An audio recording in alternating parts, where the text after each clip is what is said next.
Hello everyone, welcome back to my YouTube channel. This is Soumya and this is part 8 video on cell signaling. So in this video we are going to study about signaling molecules in depth, and I hope that you might have watched my previous video on cell signaling. If you didn't watch that video, please go through those videos, because those videos will help to understand the next videos.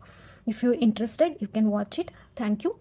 So in the previous video, as I told, we are talking about I have given about the basics about the cell signaling, and we also talked about what are sender cell, what are receiver cell, means what is the target cell, and then we talked about the receptors and signaling mediators and different kinds of end targets. So we all learn about all these things, but now we will going to learn in depth about the signaling molecules. So I will just give a quick recall what is signaling molecules are. Here signaling molecules are nothing but any molecules which carries the signaling information, okay, which carries the information and binds with the receptors and forms a ligand, and it will help in the starting of the signaling pathway, or it might stops the signaling pathway. Means it may be I guess if you remember, there are two types, agonist and antagonists.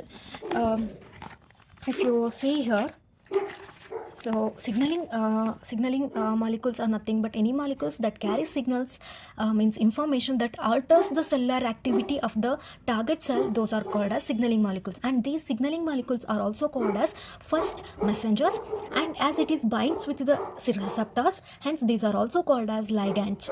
Okay, and again you can see in signaling molecules there are two types, agonist and antagonists. Okay, agonists means which actually activates the signaling pathway, antagonists which prevents or blocks the signaling pathway are called as antagonist. Okay, this is the basics. I guess if you remember, I have explained these things in the previous video, but I just given it just recall because I want to understand this video better.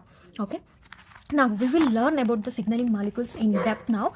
So before that I will just give a quick recall how the signaling pathway is going to start. So just a second. Okay, I guess this is visible. See here, as I explained in the previous video, we can see here this is the plasma membrane, right? This is the plasma membrane, or you can say transmembrane. So here there will be a sender molecule, okay, or sorry, sender cell. Okay, sender cell which actually sends the information. Okay, that is actually called as signaling molecule, and this signaling molecule comes and binds with the receptor will be present on the plasma membrane, or it might present inside the cell. Okay, this is the cell. Okay, this is the cell and this is the signaling molecule, and this signaling molecule carries the information and comes binds with the receptor and forms the ligand, and after that series of signaling mediators are going to activate. Okay, and after that series of signaling mediator are going to activate. These signaling mediators, it may be a protein kinase, it may be a secondary messenger, it may be adaptor proteins or transcription factors, anything. Okay, after that it is going to reach us an end target. Okay, end target. This is how the signal transduction pathway is going to start. Okay, now in this video we are going to learn more about the signaling molecules here, right? So let's focus on this here now. Yeah, so this signaling molecule again is classified into 5 types. Okay, in that first one is lipophilic signaling molecules with intracellular receptor. This is the first one. Second one, lipophilic signaling molecule with plasma membrane receptor, and the next one, water soluble signaling molecule. Fourth one, gaseous signaling molecule. Fifth one, other signaling molecules. These are the 5 types of signaling molecules. Now we will start with the first one, that is lipophilic signaling molecule with intracellular receptors. Here you have to understand the word intracellular. What is intracellular here? Intracellular means this is, if it is a cell inside the cell.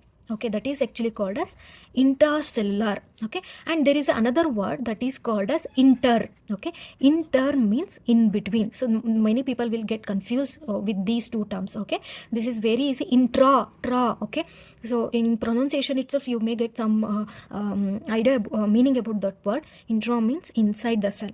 Okay, so just remember the meaning, that will help to understand some topics better. The first one here, lipophilic signaling molecule with intracellular receptor. So to understand this type of signaling molecule, you should have know about the basic about the lipid bilayer here. You might have already learned in the lower classes about the lipid mosaic model, right? So that is plasma membrane model. So there you might have learned this. So this is the phospholipid bilayer. Okay, and this is the extracellular region, and this is the intracellular region, means inside the cell, outside the cell, and this is the phospholipid bilayer. And here you can see here it has the head and tail here. This one here, this is the head region, and this is the tail region. Okay, and here the head part is actually hydrophilic and tail part is hydrophobic. Here understand the meaning of the word here. Phobic means hating, it doesn't like it. Philic means loving. Okay, and here hydrophilic head region is hydrophilic, means it loves the water.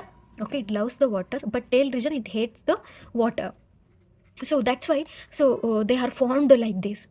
Okay, so remember all these things. And here this is actually a lipophilic. Okay, for example, lipophilic means, what is the meaning of lipophilic? Lipophilic, here lipophilic means, lipo means lipid.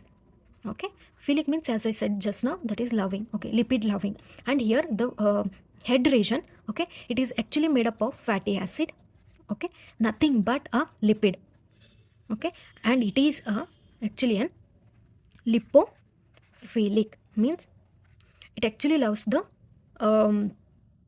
lipid. Okay, for example, here you have now that's about the basic. Now we will understand this part here. Generally, first we will talk about the receptor here.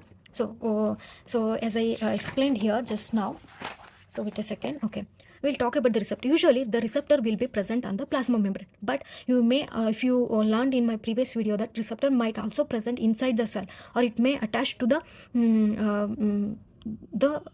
it may present inside the cell, or it may attach extracellularly like this. Okay, it may attach extracellular like this.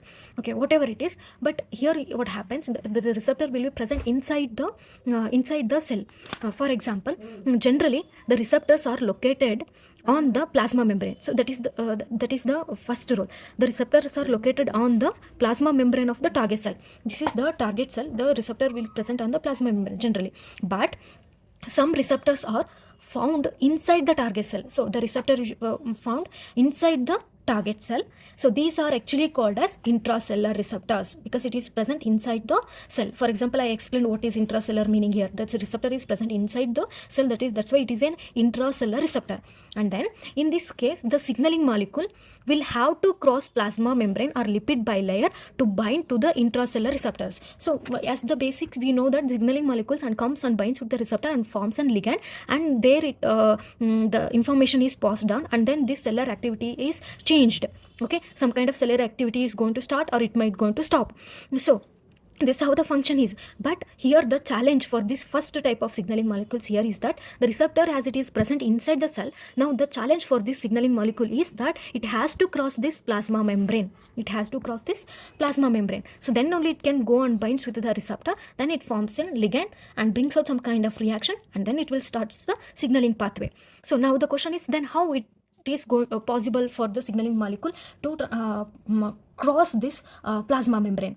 So here, for that, you may know this lipid bilayer, actually majorly it is an hydrophobic. Okay, as I explained just now about the basic, it is an hydrophobic, means hydro means water hating, or it may be a lipophilic.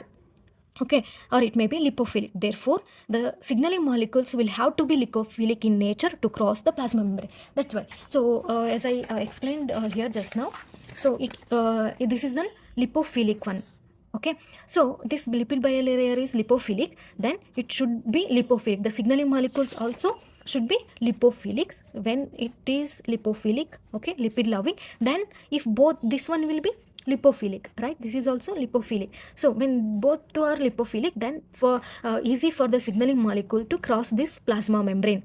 So then it can go and bind with the receptor and forms a ligand, and then it will start the pathway. So this kind of signaling molecule, that's why they named it as lipophilic signaling molecules. Okay, the signaling molecule is here lipophilic because it has to cross the plasma membrane, because the receptor is present inside the cell. Okay, the receptor here it is intracellular, that's why named it as lipophilic signaling molecule with intracellular receptors. Okay, and this type of signaling molecules includes those are steroid hormones.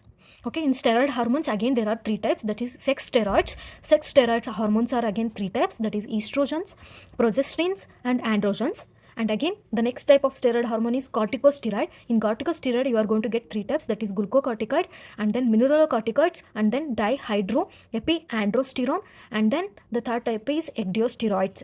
And the next type of example for this is thyroid hormones. There are two types, that is T3 and T4. 3 means triiodothyronine, T4 means tetraiodothyronine. And the next example is retinoic acid, and then next one is excuse me, sorry, calcitriol. Okay, calcitriol is the example. Okay, this actually regulate the calcium. As in the name, so for I have to give you a keynote or important point here to make you to grasp or answer very easily. Here key point, if it starts with Cl, cal, actually it has some connection, or it may have releases the calcium. Okay, so that's how you can remember and helps in answering the questions, some of the questions.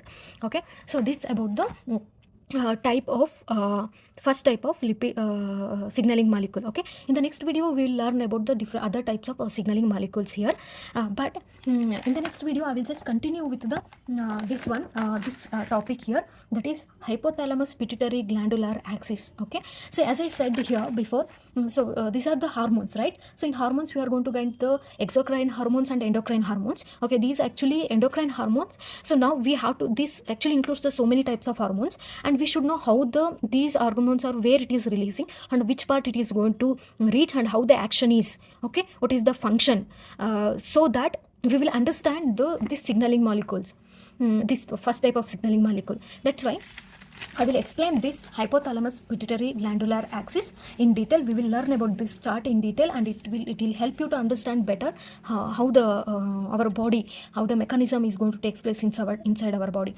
Okay, I'm hoping this video will be helpful. I have shared some of the knowledge that I have on this topic. If you understood something or if you learned something from this video, please do share and subscribe. Thank you everyone.